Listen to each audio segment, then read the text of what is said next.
اعوذ باللہ من الشیطان الرجیم بسم اللہ الرحمن الرحیم۔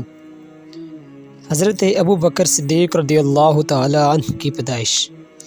آپ رضی اللہ عنہ حضور نبی کریم صلی اللہ علیہ وسلم کے پیدا ہونے سے 2 سال چند ماہ کے بعد پیدا ہوئے، کیونکہ جب آپ نے وصال فرمایا تو آپ کی عمر مبارک 63 برس تھی۔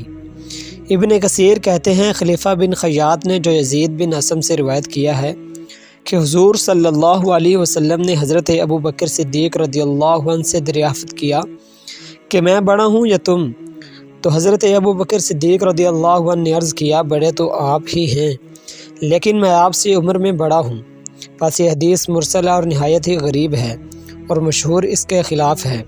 صرف ابن عباس سے یہ روایت آئی ہے کہ آپ نے مکہ میں ہی نشو و نما پائی، سوائے ضرورت تجارت کے آپ کبھی بھی مکہ سے باہر نہیں نکلے اور اپنی قوم میں بڑے مالدار اور صاحب مروت تھے۔ حضرت ابو بکر صدیق رضی اللہ تعالیٰ عنہ زمانہ جاہلیت میں بھی نہایت ہی پاکیزہ تھے۔ ابن عساکر بسند صحیح حضرت عائشہ رضی اللہ عنہا سے روایت کرتے ہیں کہ حضرت ابو بکر صدیق رضی اللہ عنہ نے زمانہ جاہلیت اور اسلام دونوں زمانوں میں کبھی شعر نہیں کہا، اور آپ نے اور حضرت عثمان غنی رضی اللہ عنہ نے زمانہ جاہلیت میں بھی کبھی شراب نہیں پی تھی۔ اور ایک روایت میں ابو نعیم نے حضرت عائشہ رضی اللہ عنہا سے بسند جید بیان کیا ہے کہ حضرت ابوبکر صدیق رضی اللہ عنہ نے زمانہ جاہلیت میں ہی شراب اپنے اوپر حرام کر لی تھی۔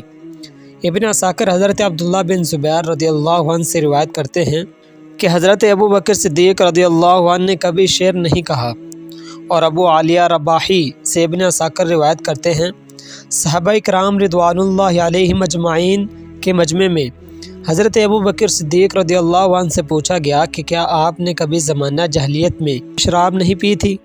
تو آپ نے فرمایا اعوذ باللہ، شراب پینے سے میں خدا سے پناہ چاہتا ہوں۔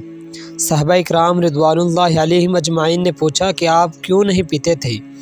تو آپ نے کہا میں اپنی آبرو کو بچاتا تھا اور اپنی مروت کی حفاظت کرتا تھا، کیونکہ جو شخص شراب پیتا ہے وہ اپنی آبرو اور مروت کو ضائع کر دیتا ہے۔